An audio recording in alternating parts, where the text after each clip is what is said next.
Good morning to the veterans, their families, and citizens of New Bedford and our surrounding areas. My guests are invited to share information to all the veterans out there for veteran benefits and to help their families. This morning we have guests coming in from Providence, from the Providence VA, and it's necessary information for our veterans. It's reference into having a vision impaired team that gives services to our vets. We have 3 people this morning. We have Dr. Elina Goman-Baskin. We have Randy DURRIGAN and Adele Geringer. Did I pronounce those properly? That's my, you know. We'll start with Dr. Elina. Elina Goman-Baskin. Okay. Your position? I work as an optometrist at the VA. I specialize in low vision in Providence. Mm-hmm. You have your own private business? Yes, I also have a private business on the outside in Providence, Rhode Island, and Attleboro, Massachusetts. I see low vision patients there too. Randy, what is your position? My position is I'm president of the Blinded Veterans Association for Rhode Island and Southeastern Massachusetts. And I'm also a volunteer service officer. I work most Wednesdays at the VA hospital in Providence. I work with Adele, who is our VIST coordinator, helping other blind vets. Very good. Adele? And I'm Adele Geringer, the Visual Impairment Service Team Coordinator. And I am a social worker and a mobility specialist. And I run the wide gamut of making referrals and orienting the blind veterans to what type of services and benefits we have to offer the blind veterans and low vision veterans. Before you get into the VA, Adele, what other jobs or positions did you have that might have helped you doing what you're doing now? Well, I've been with the VA about 24 years, and I've done a lot of different things within the VA, including working with psychiatric patients, medical patients, inpatients, outpatients, surgical patients. It's quite a variety. Yeah, and I worked outside the VA too. Mm-hmm. But. And Randy? Yes. Your education before you weren't able to work or do other things? I went to Fairhaven High School, and I pretty much joined the Air Force right out of high school. Okay. I was in the Air Force 4 years, and then I was an electrical contractor locally right here in Fairhaven. And I was also electrical inspector for the town of Fairhaven and the city of New Bedford. Very good. And Elina? Yes, I got into VA right after I finished my residency, and I've been there for the past 10 years, and at the same time doing the private practice. And I take it you enjoy the work? I love it. And Randy, you like the work you're doing with these? Absolutely. Okay. And Adele? Oh, yes. Okay. It's important to enjoy what you're doing, especially the years you're adding to every year. And you see new coming in, right? New people coming in that have needs, and you've got to find out what their needs are. So let's talk about this vision impaired team. Okay, Adele, you're in charge of this particular section, or? Well, I'm part of the team. I wouldn't say I'm in charge, but our team consists of any professional within the VA that does assist helping veterans get what they need with visual impairments and that are legally blind. We have prosthetics that's part of our team, and they help with a lot of the adaptive technology that we can access it. We have the optometrists that help as part of our team. We have like diabetic nurse educator who helps as part of our team. We have a blind rehab orientation specialist who is not here today, but she goes out in the community and she will help blind veterans adapt to their home environment if they have different lighting needs, if they need help learning their equipment that they get from the VA, if they need extra instruction, she provides that. She does mobility with the red and white cane. She might mark things like a microwave so they could feel which button to push. So she does a lot of that. Is it ever recommended that they learn Braille? Because that's a way of reading and getting information. I would say a lot of our veterans have age-related vision disorders, and there's so much technology now that can read to you.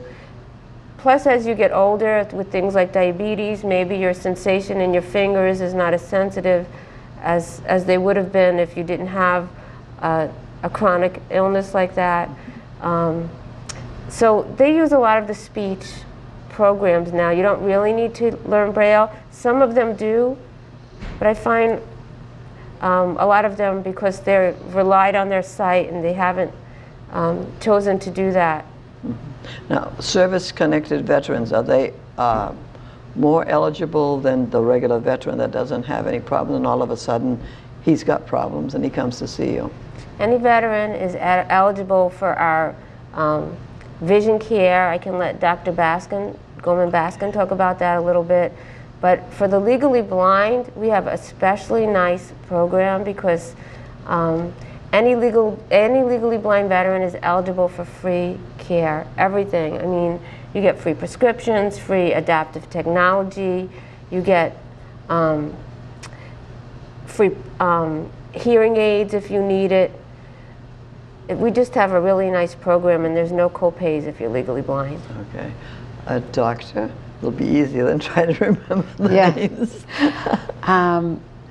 Well, you know, I think Adele said that, you know, for the legally blind, all the devices are free, and those devices are very expensive on the, you know, on the outside. Yes, because of my private practice, I know that's a big difficulty for them to afford the devices for the patients, and I would love for the insurances to cover them, but they don't, and that's why the VA offers these devices for free, and I think it's a huge advantage. Could you say what devices, you know? Well, I mean, there's magnifying devices, telescopes, closed circuit television, which are very pricey.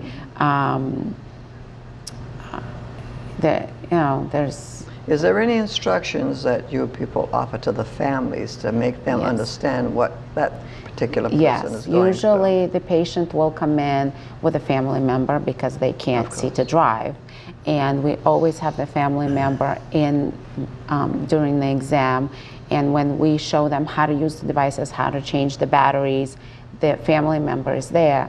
But also after the exam, a lot of the times I'll have this blind rehab orientation specialist go into the patient's home and review the instructions on how to use the device with them and with the family member. Even with all the information they previously given. Yes, and if a patient forgets or doesn't know, they can always call, and you know, I'll have this blind rehab specialist go in and Now, what's the difference between legally blind and a person with low vision? Legally blind is a person who cannot read a 2100 line on a vision chart in the better eye, with their better eye, or sees their visual field is less than 20 degrees in their better eye. But a visually impaired person is a person whose vision is decreased and cannot be corrected with medication, surgery, prescription glasses, or contact lenses. So there is a big difference between them. One can be more useful, whereas the other one is definitely the vision a negative situation. Yes, the vision is worse. Randy, let's get you in on this. Let's hear a little bit about what you do. What I do at the VA is I go in to help Adele service the other blind vets. We'll do welfare calls to blind vets at home. We'll also process claims for any blind veterans who feel as though that there's something that is wrong with them from the time they're in the service. We'll fill out the claim forms. We'll possibly mail them in or have them meet us at the Providence VA hospital to sign the initial forms. And then we follow their claims through its various processes with the VA. And that gives them a percentage of disability, right? Right, exactly. So is there anyone else that helps you out in those situations? Yes, we have two other volunteers also that help us. Walter Judd and Carl Heitnen also help us at the Providence VA Hospital. We work out of the eye clinic at Eagle Square. And these volunteers are fantastic. You can ask Adele. Do you get your service from the VA? Yes, I do. And you're satisfied with your service? Right, and the reason I go to Providence is because the closest eye installation that I know of in Massachusetts, near New Bedford, is up in Jamaica Plain in Boston. Yeah. And Providence is so much closer. Well, they put the women vets up at Jamaica Plains for quite a while. Now they're starting to bring a little more facilities to the Providence VA. So, and I used to have friends take me because I got lost in Boston. Forget it. I just have this guide me where I'm going, and it's tricky to get into Jamaica Plains. It's like you say, it is a little out of the way. But southeastern Massachusetts, I believe, is supposed to go to Providence. But if they don't have the facilities for what the person needs, then you've got to extend it to Boston area. That's right. You know, so those eligible for the care, Adele, it's every veteran, service-connected or not, that comes to you and says, I need help. Is that the way it works? Yeah, I can help people who are not in the VA at all that want to apply for VA services. I can help them with the application to get into the system. If they're legally blind, they're eligible no matter what their income, no matter whether they're service-connected, not service-connected, as long as they have an honorable discharge or general under honorable conditions and a copy of the discharge paper and documentation that they're blind, I can get them in. And we just offer so much more than anywhere in the community offers. Now, does the area, go ahead. I wanted to mention that I had a patient in Attleboro in my private practice, and I found out that he was a veteran. And I told him about the VA. He contacted Adele, and I saw him in the low vision clinic at the VA the next week. So it's that fast. And you she do got refer. him in, and yes. Yeah. And you well, do of check course, to if see I if know, they are vets. Yeah, if I know that they're veteran, you know, the devices are free for them at the VA, so I will refer them to the VA. Randy, do you have something to say with that? No. That's just, about right? Pretty much, yes. Okay. So the girls do their job very well, don't they? One thing I want to say, though, Okay. when I first lost my sight, it was 2004, and I was probably lost for a year and a half or so. And I can remember the Mass Commission for the Blind suggested that I approach the VA, but I knew that my sight loss wasn't service-connected. I said, they're not really going to want to deal with me, until I was introduced to a person who just returned from the blind rehab school in West Haven, Connecticut. And he was a retired policeman from Taunton, and he told me about him going in. He had age-related macular degeneration, obviously not service-connected. And that's when I realized that, gee, then maybe they'll take a look at me. And he gave me Adele's phone number, and I contacted her. And next thing you know, I was whisked off to a blind rehab school in Connecticut. And I'll tell you, it's been opened up so many doors for me ever since. That's wonderful to know there's someone out there that is ready and willing to help. Can you tell a little bit about what they did at Blind Rehab? Oh, Blind Rehab School in Connecticut is fantastic. The mobility training that they take you out into the streets of West Haven. They teach you how to use the long white cane, how to feel your way around, how to listen for blocking vehicles to cross a street, what to listen for. They have, they'll teach you how to cook using tactile measurements, so you don't have to see everything that you're working with. They teach how to use power tools using tactile measurements. The low vision exam they give you there is second to none. That lasted like 2 days. That was fantastic. I just can't say enough about blind rehab. Not to mention going back to computer school and learning how to use a computer without actually having to see it is fantastic. That is fantastic. I haven't had one patient that wasn't happy with blind rehab at West Haven, Connecticut. Very good. There's nothing closer than Connecticut, though, is that it? That's our regional rehab facility, and they do all of, not only New England, they do Washington. They have a whole region that they But the patient stays there. Oh, Right. okay. Yeah. They have facilities to keep them with for a patient time. stays Yeah, there. they I was stay. there 6 weeks for rehab, another 4 weeks for computer school. Oh, wonderful. And now you're a computer expert?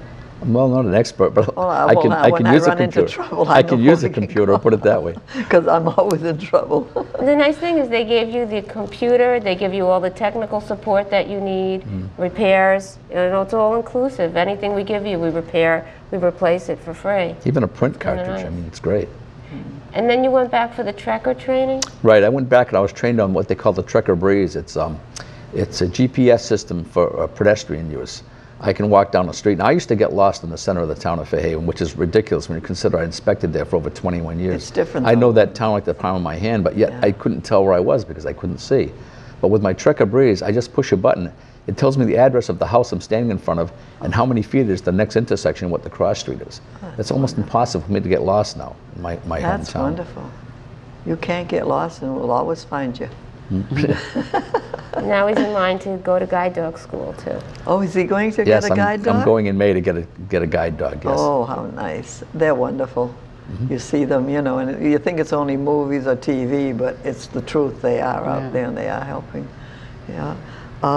Other similar services in the VA and other hospitals in the Massachusetts area, away from us, do they have the same thing as you're offering through Providence? In Massachusetts, nobody offers what the VA offers because we just have a lot of services and equipment, and we have the funding, and it's not a great economy in a lot of the private sector. So a lot of if someone from the Mass Commission for the Blind knows they have a blind veteran, they always refer them because they know they're going to get so much more. Even if they lived out in North Adams or someplace, they come into Providence? They come into Providence. We have a shuttle that goes from New Bedford to Providence. We have one that goes from Hyannis to Providence. We have sight loss services on the Cape. People can go to Carroll Center also, but then they commute to Boston to do that. Do you go into the New Bedford Clinic for any particular time sometimes? Yes, I Ronnie, do. That's you actually use where the my clinic? medical work is done. You know Dr. Murphy's retired. Yes. Yes. He disappointed me. He left. Oh. He's my primary. I have Jeannie Keeler. She's very good. Yeah. I don't go to the New Bedford Clinic too much. Once in a while I do, and I try to go to like some of the local agencies like Mass Commission for the Blind, and we share resources, updates. I try to do it once a year. But we are working on a telehealth program, and I already got my little camera set up, and they're going to be putting telehealth cameras in all the outpatient clinics, like New Bedford Clinic or Hyannis Clinic or Middletown Clinic. And that way patients can come there and we could pull them up on the screen, and I could do an initial social assessment like that. That's a big help. And how do you relate your office to the VA so that you're always on call to a certain point when you're not there at the VA? Well, I'm not really on call at the office, but you know, I do the same things at the VA then, you know, and at my private practice in terms of low vision exams, and that, you know, involves you check patient's vision, you find out what their needs are, daily living activities, what the main question you need to ask the patient when they come in is, what is it, you know, the visually impaired patient, what is it that they like to do before the vision loss that they want to do now, that this vision loss happened, and then you need to find out what they have. Whether it's macular degeneration, which is a loss of central vision, or glaucoma, or any retinal degeneration, which is peripheral vision loss initially. Excuse me, but does cataracts bother the vision a lot? Yes, it does, but that, you know, you could do surgery for and everyone it. can usually have the operation and come out. Yes, and the VA, they can do it at the VA also. But you know, we're talking about diseases that cannot be, you know, the vision cannot be improved by surgery. And then what we do is we try all these low vision aids to try to improve the use of vision that they have, and to improve their quality of life and maybe regain some independence. And so we tried those devices at the VA, and then, like I said, if, you know, we train them on how to use it. If their family member is there, we make sure the family member is involved too. And then, if need be, I have the blind rehab specialist go to the patient's home and help them there also. Are there many of them that live alone? Yes. And that you have to kind of treat them a little and that's differently? what you ask when they come in, whether or not they live alone. Can they, you know, you ask about their mobility, daily living activities, you know, can they cook? can they read their mail, do their bills? You ask all of that, and if they can't, you make sure either you find devices that help them to do that, or other services. So as seniors, they can go to the senior center or request from them some help, can't they? There's people down there that go into homes, they bring their meals, they'll help them clean up. There's also the state. Things like that that would make it easier. There's also the state. The state one The state helps, yes. They have social workers go into the home and, you know, label things and... Now, being it's Providence, that's Rhode Island, how does Massachusetts help you out? Well, we cover Massachusetts and we cover Rhode Island. I'm not sure I understand the question. Well, so you're qualified to get benefits if you call Boston and said, I have a problem here and I need help. There's no problem of you getting help from them. There's no red tape or anything. I Well, don't you're in cover Providence, Boston. you know. I don't cover Boston. No, I know, but I'm saying if you had some emergency and you had to call the State House or someone in Boston and say, look, we've had an accident down here, and they're from Massachusetts, can you get help from the veterans agents I'm sorry, out I don't there? understand the question. Because we have the Legion, we have the DAV, we have all those organizations. Can they help you? We work with, you know, with the service organizations, if that's what you mean. I mean, Randy's part of the Blinded Veterans Association, and he's a service officer himself.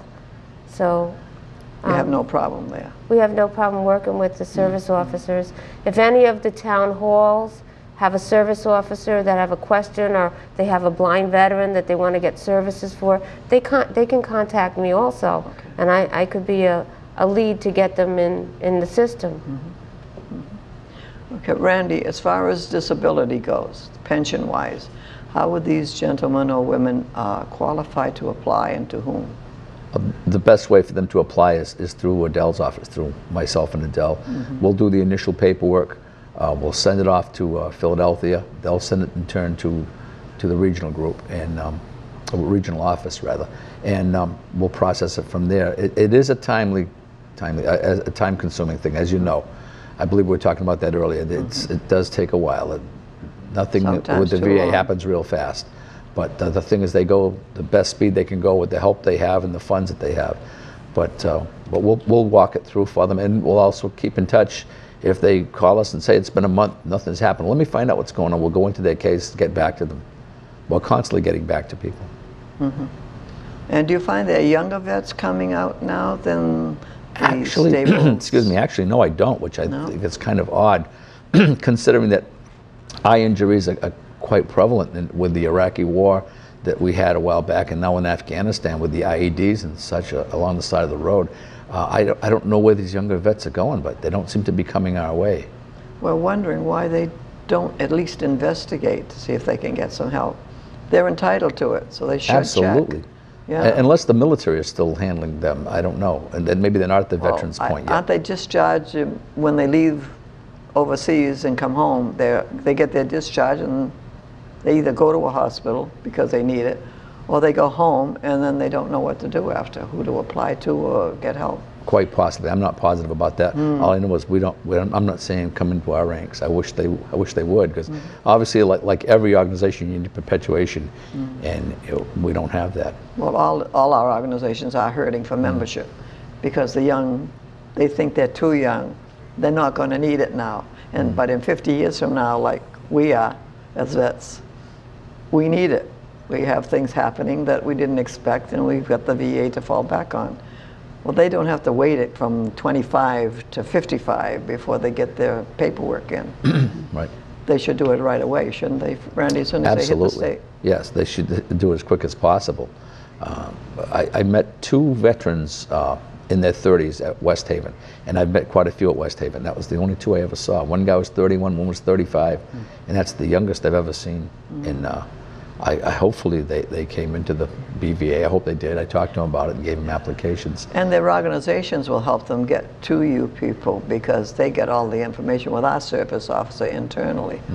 They find out things. Now this, I'm going to show the tape to my post, so my service officer and the members will know, because I have some members that are not doing well. And I'd like to make sure that they're covered in whatever needs that they have. And some are on oxygen, they carry it around all the time. and then others are just so weak with arthritis and things they can't go out. So most of them are internally, but like Brandy and I know, membership has gone down because our members can't really do much for us anymore. Most posts that can help are running on low gas because we have maybe 8 or 10 people who attend a meeting. But you've got 100 on the membership roster. But we know most of them are either bedridden or they're in nursing homes. And even those in nursing homes, can they get information through you, Adele? If their parent, somebody called you and said, look, my person is blind and never been checked, could you make a house visit or something? How do you work that?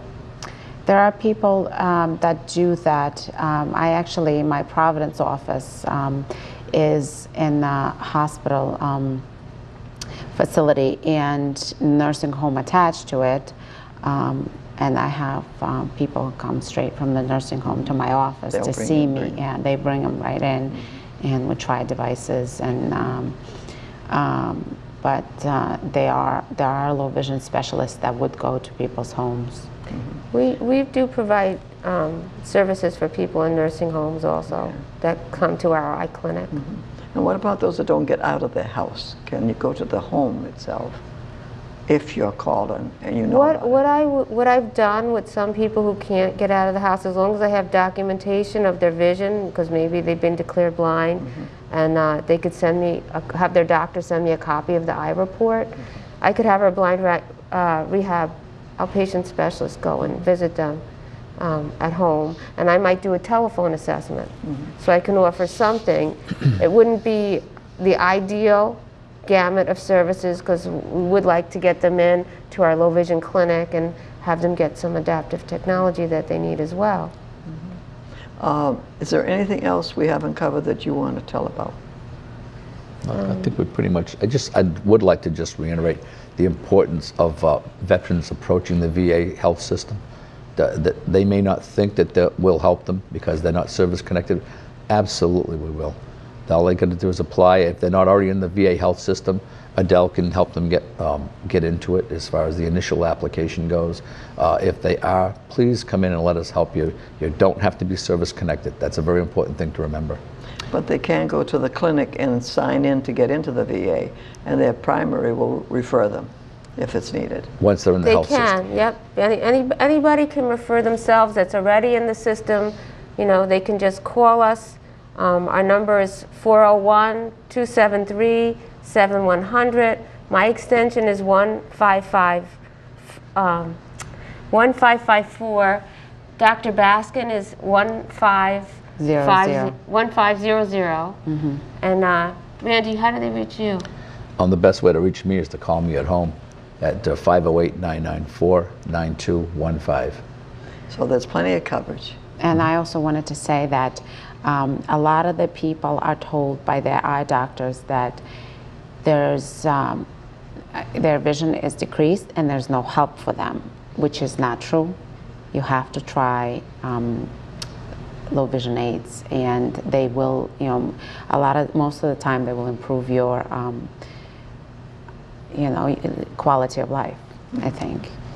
And one more thing on Randy, because he does free dinner for the blind twice a year, once usually in White's, but I think in the end of April he's doing one in Greenwood Inn. Yeah, in Warwick, Rhode Island, yes. And we usually get a good turnout. Very good. So if you're a blind veteran, you want to find out more, call Randy, sign up for the dinner. Yes, and we're going to be having one in White's in September. Very good. In Westport. So. Very good. Well, ladies and gentlemen, I believe we've made it. And I want to thank you for coming. Thank you. Thank you for having us. Randy. Yep, thank you. Thank you for having us. And Doctor, thank you. And thank you, New Bedford. Join us on our next program.